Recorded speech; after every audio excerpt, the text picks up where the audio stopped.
Friends, मेरे बैंगन के पौधे बिल्कुल ठीक चल रहे थे, लेकिन अचानक एक एक करके सारी ब्रांचेस सूखने लगी। जब मैंने ध्यान से देखा तो पता चला कि पौधे के अंदर स्टेम बोरर घुस चुका है। कई लोग ऐसे टाइम में पूरे प्लांट ही उखाड़ देते हैं, लेकिन मैंने ऐसा नहीं किया।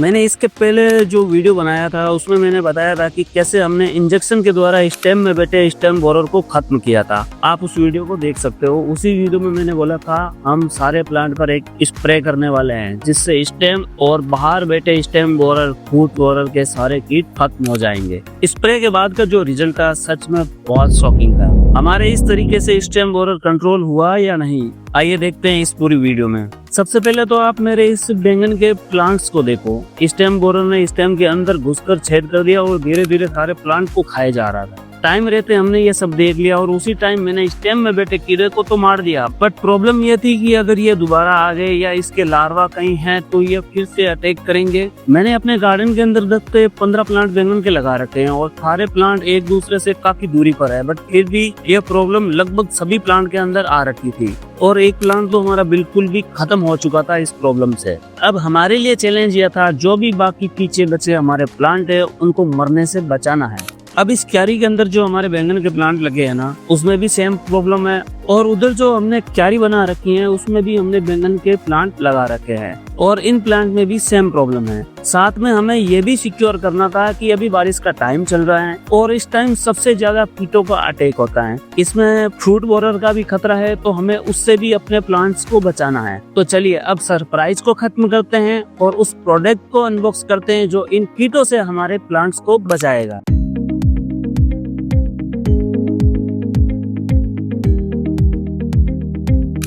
मैं जिस स्प्रे की बात कर रहा हूँ वो है बीटी। बीटी 100% ऑर्गेनिक कीटनाशक है और ये प्राकृतिक रूप से सॉइल में पाया जाता है, जो इल्ली, सुंडी, स्टेम बोरर, फूट बोरर से अपने प्लांट्स को बचाता है। बट सबसे बड़ा सवाल ये है ये काम कैसे करता है। तो आइए थोड़ा डिटेल में समझते हैं कि आखिर ये बीटी हमारे प्लांट्स पर काम कैसे करता है। तो हम जिस भी प्लांट पर बीटी का स्प्रे करते हैं और जब ये इल्ली, सुंडी उस प्लांट की पत्तियों या स्टेम को खाते हैं तो उस कीड़ों के पेट में बीटी का प्रोटीन एक्टिव हो जाता है। ये प्रोटीन जो कीड़े हैं उसकी आंतों को टारगेट करता है, जिससे ये इंसेक्ट खाना बंद कर देते हैं और भूख से ये कीड़े कुछ ही घंटों में मर जाते हैं। और सबसे अच्छी बात यह है कि बीटी हमारे प्लांट्स और हमारे पॉलिनेटर को कोई नुकसान नहीं पहुंचाता है। इस बायो इंसेक्टिसाइड को यूज करने से पहले आपको बोतल को अच्छे से सेक कर लेना है। हमने बीटी तो मंगवाया, साथ में हमने ये स्प्रे टंकी का भी खर्चा और कर लिया। हमारे गार्डन में कम से कम 200 से ज्यादा प्लांट लगे हुए हैं और सब में स्प्रे करने से इस 2 लीटर टंकी से बहुत टाइम लग जाता है और साथ में पूरे प्लांट पर अच्छे से स्प्रे भी नहीं हो पाता है। बार बार ये खाली हो जाती है, फिर इसको भरो, इसमें टाइम बहुत ज्यादा लग जाता है और इतने टाइम के अंदर हम अपने गार्डन के अंदर दूसरा काम कर सकते हैं। अगर आपने भी बहुत से प्लांट लगा रखे हैं तो ये आपके लिए काफी फायदेमंद, यूजफुल हो सकता है,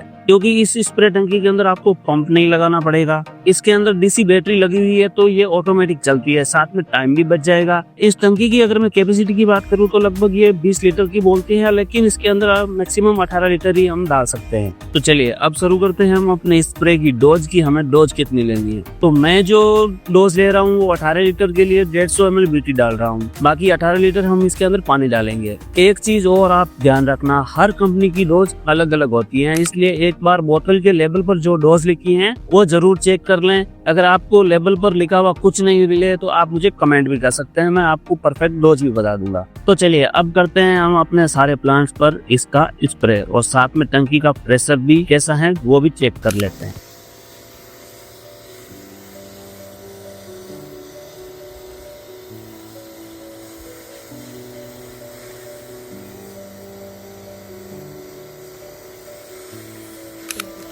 तो आप खुद देख सकते हो इसका प्रेशर कितना तेज है और जो घंटों का काम है वो हमारे 5 या 10 मिनटों में हो रहा है।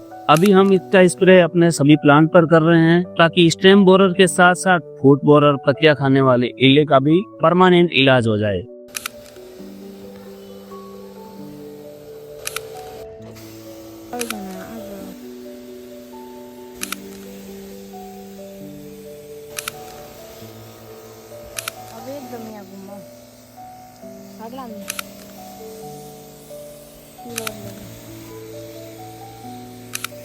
एक बहुत जरूरी चीज जो मैं आपको इस टाइम पर बता देना चाहता हूँ, अगर इल्ली स्टेम के अंदर बैठी है तो ये बीटी कोई काम नहीं करेगा। इसके लिए बीटी का स्प्रे करने से पहले आपको बवेरिया सिरिंज वाला तरीका अपनाना होगा, उसके बाद ही बीटी का स्प्रे काम करेगा। तो बवेरिया सिरिंज वाला वो जो मेथड हमने ट्राई किया था, उस वीडियो का लिंक मैं कमेंट बॉक्स में पिन कर रहा हूँ, आप वहाँ से चेकआउट कर सकते हैं। अब बीटी को स्प्रे किए हुए हमें कम से कम 10 से 15 दिन हो गए हैं और अभी हमारे सारे प्लांट एकदम हेल्दी हैं। बीटी के स्प्रे के बाद हमने कम से कम 2 से 3 बार इन प्लांट से डेंगन हार्वेस्ट भी कर लिए हैं और वो सब आप मेरे हार्वेस्टिंग वीडियो के अंदर देख सकते हो किस तरह से प्लांट एकदम हेल्दी है। अभी आप खुद देख सकते हो किसी भी प्लांट में कोई प्रॉब्लम नहीं है, सारे प्लांट एकदम हेल्दी हैं और अच्छे से ग्रो कर रहे हैं। तो अगर आपके भी प्लांट में ये प्रॉब्लम आ रही है तो आप भी ये ट्राई कर सकते हो। वीडियो में दी हुई जानकारी अगर आपको अच्छी लगी हो तो वीडियो को लाइक करना, चैनल को सब्सक्राइब करके जरूर जाना। मिलते हैं ऐसी ही यूजफुल वीडियो के साथ, तब तक राधे राधे।